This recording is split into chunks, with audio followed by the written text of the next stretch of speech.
Good morning everyone. ব্যাস সকাল সকাল চললাম দিল্লিতে, বৃষ্টি ভেজার দিন। ওই হচ্ছে আমাদের পঙ্খী রাজ। চলো ভেতরে বসেও পড়েছি। বসে এবারে সব ব্যাগ ট্যাগ লাগেজ ট্যাগ ঠিক মতো রেখে চলা শুরু হয়ে গেছে। তারপরে এখন খাবার দাবার পালা। চলো কি কি ব্রেকফাস্ট দিল দেখে নিই। এর মধ্যে ব্রেকফাস্ট খেয়েই না একটু ঘুমিয়ে পড়বো। অনেক ভোরবেলায় উঠেছি, তাড়াতাড়ি আসতে হয়েছে, কেননা আমাদের 9টার সময় ফ্লাইট ছিল। জানেন তো, 1-2 ঘন্টা আগে আসতে হয়। ঘুম থেকে উঠতে না উঠতেই ব্যাস একদম পৌঁছে গেছি দিল্লিতে। চলো, দিল্লি একটা বেশ সুন্দর লাগে আসতে গেলেই। তারপরে এখানে আমরা মেট্রোর জন্য ওয়েট করছিলাম। মেট্রো থেকে ওয়েট করে ব্যাস এইটা হোটেলের রুম নিয়েছি।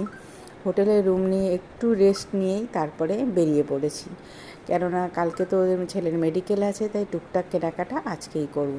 তো চলো, এখানে সামনেই এসেছি সবার স্টপে, সেখান থেকে ভেতরে ঢুকবো, দেখি কি কি আছে না আছে। তো ছেলে এগুলোই দেখছি, একটু ট্রাউজার। তো চলো দেখুক ও পছন্দ